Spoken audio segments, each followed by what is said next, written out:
የመጣችሁበትን እንግዲህ ተናገሩ።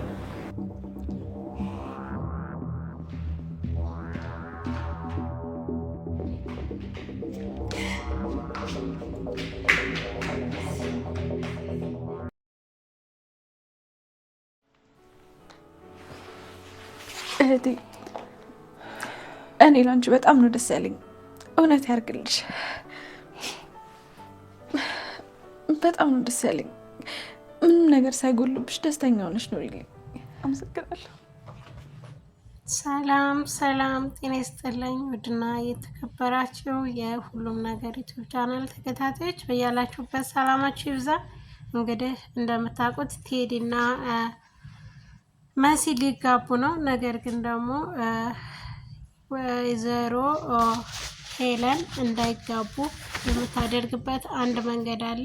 በዛ ላይ ደግሞ የመሲ ልብ መጨረሻው ምንድን ነው የሚሆነው? ይሰበራል ማለት ነው። ምክንያቱም የእህቷ አባት እንደሆነ አታውቅም ማለት ነው።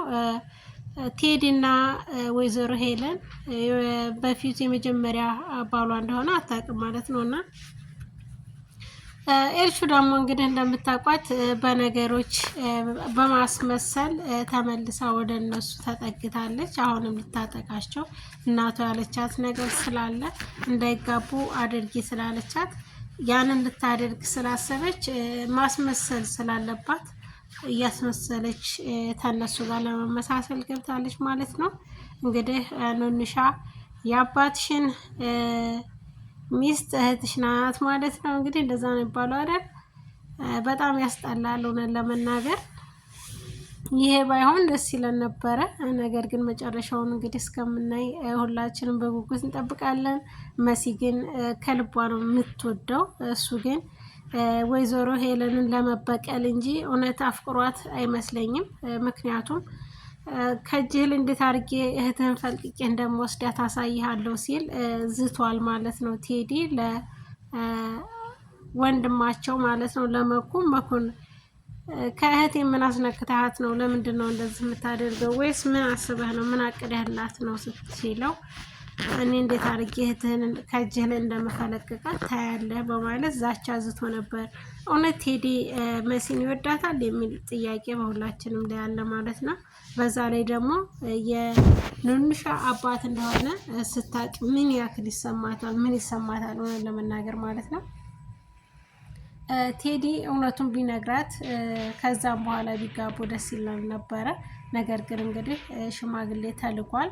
ሽማግሌዎቹ ቀርበዋል ማለት ነው። መሲ ግን እንደ ዛሬዋ በህይወቷ ደስተኛ አትመስልም ከሱ ጋር ከነበረች ጀምሮ። ዛሬ ላይ ግን በጣም ደስተኛ ናት። እንግዲህ እንደምናውቀው ወይዘሮ ሄለን ምን አስባ ነው? ወይዘሮ ሄለን ይህንን ጋብቻ እንዳይደረግ የምታደርግበት መንገድ ምንድን ነው? ለምን? ምክንያቱም ኤልሹ የሆነ ነገር እንዳሰበች እርግጥ ነው። እሷ እንዳይጋቡ አድርጊ ይሄ ውሻ እያለች ስለነበረ እውነቱንም አልነገረቻትም። ኤልሹ ልጁ እንደሆነች ነው የሚያውቀው። እሱ ግን ኑንሻ ልጁ እንደሆነች ያውቃል። ወይዘሮ ሄለን ግን የኤልሹ አባት ቴዲ እንደሆነ ነው የምታውቀው። ቴዲ ግን የኑንሻ አባት ነው።